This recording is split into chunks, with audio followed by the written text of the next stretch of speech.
Hello guys, welcome back to my channel Sonai Thakur blogs. আশা করি তোমরা সবাই ভালো আছো আর আমি খুব ভালো আছি। তো আজ তোমাদের সাথে চিকেন বিরিয়ানি রেসিপি শেয়ার করবো। তো চলো বক না করে রেসিপিটা দেখানো যায়। প্রথমে মাংসগুলোকে ভালো মতন ধুয়ে তাতে টমেটো কুচি, পেঁয়াজ, আদা রসুনের পেস্ট, গুঁড়ো লঙ্কা, গুঁড়ো হলুদ, গুঁড়ো জিরে, তেজপাতা, তেল, নুন দিয়ে ভালো মতন মিক্সিং করে রেখে দিতে হবে 10 মিনিট। তারপর আগে থেকে কেটে রাখা আলুগুলোকে ভালো মতন ধুয়ে তেলে গরম ভাজতে ছেড়ে দিতে হবে।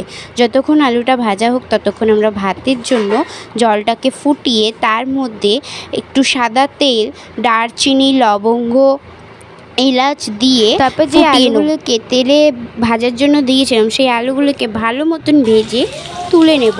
তারপর সেই তেলে পেঁয়াজগুলোকে লাল লাল করে ভেজে নেব। তারপর আগে থেকে ম্যারিনেট করা মাংসটা দিয়ে ভালো মতন নেড়ে চড়ে মাংসটি সিদ্ধ হওয়ার জন্য ঢাকা দিয়ে দেব। যতক্ষণ মাংসটিকে সিদ্ধ হওয়ার জন্য বসেছি ততক্ষণ একটু বলে দিয়ে আমার শর্ট ভিডিও কিন্তু অনেকগুলো ছাড়া রয়েছে, তোমরা কিন্তু শর্ট ভিডিওগুলো একটু দেখো এবং সাবস্ক্রাইব, লাইক, কমেন্ট প্লিজ করো। তো চলো বেশি বকবক না করে আবার দেখানো যায় যে ভাতের জন্য যে জলটা আমরা ফোটাতে দিয়েছিলাম তাতে আগে থেকে ভেজানো চালটি দিয়ে দিতে হবে। চালটা দিয়ে একটু নেড়ে চড়ে ঢাকা দিয়ে দিতে হবে। তারপর যে মাংসটা আমরা সিদ্ধ হতে দিয়েছিলাম সেটা ঢাকা খুলে আগে থেকে ভেজে রাখা আলুগুলিকে তার মধ্যে দিয়ে আবারও নেড়ে চড়ে ঢাকা দিয়ে দিতে হবে।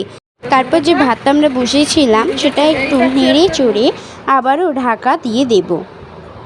কিছুক্ষণ পর ঢাকাটা খুলে দেখতে হবে যে ভাতটা হয়ে গেছে কিনা। যদি ভাতটা হয়ে যায় তাহলে একটু নুন দিয়ে ভাতটাকে নামিয়ে নিতে হবে। তারপরে মাংসটি যে সিদ্ধ করার জন্য আমরা দিয়েছিলাম সেটা ঢাকা খুলে আরেকটু ভালো মতন নেড়ে চড়ে আবারও ঢাকা দিয়ে দিতে হবে। তারপর যে আমরা ভাতটা নামাবো সেটাকে ভালো মতন জল ঝারিয়ে নিতে হবে।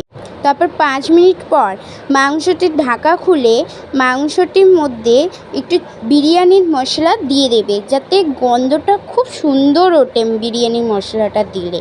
তারপর একটু নেড়ে চড়ে মাংসটাকে নামিয়ে নিতে হবে। তারপরে একটি আলাদা কড়াই একটু সাদা তেল, দারচিনি, লবঙ্গ, এলাচ দিয়ে একটু ভালো মতন গরম করে নিতে হবে এবং তার মধ্যে একটু তেজপাতা, বিরিয়ানির মশলা দিয়ে নেড়ে চড়ে কিছুক্ষণ নাড়তে হবে। নেড়ে চড়ে নেওয়ার পর তারপরে ওই মশলাটা মানে তেলটি ডেচকির গায়ে ভালো মতন লাগিয়ে নিতে হবে। তারপর ওর মধ্যে একটু করে ভাত দিয়ে ভাতের উপরে মাংস, আলু যে যেরকম পারবেন দিয়ে একটু গোলাপ জল, একটু কেওড়া জল দিয়ে তার ওপর দিয়ে ফের ওই মশলার তেলটা দিয়ে একটুখানি বিরিয়ানিটাকে একটু দমে রেখে 5 মিনিট পর নিলেই তৈরি বিরিয়ানি।